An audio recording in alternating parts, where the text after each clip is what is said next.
Hello guys, nakatay na ng kamunggay. Very fresh na fresh.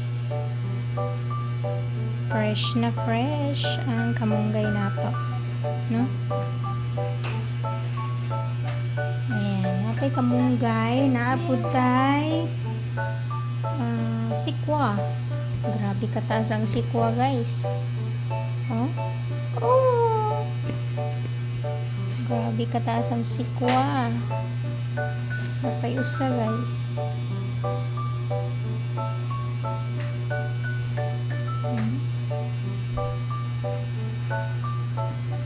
Yan na. So magulay sa takaran guys kay medyo sige naman taog kaon og minantikaan. So ato lang ni siyang lawuyo no. Kay mahigop tag sabaw para magatasan ta guys. Oh. Yan, thank you for watching guys. Bye.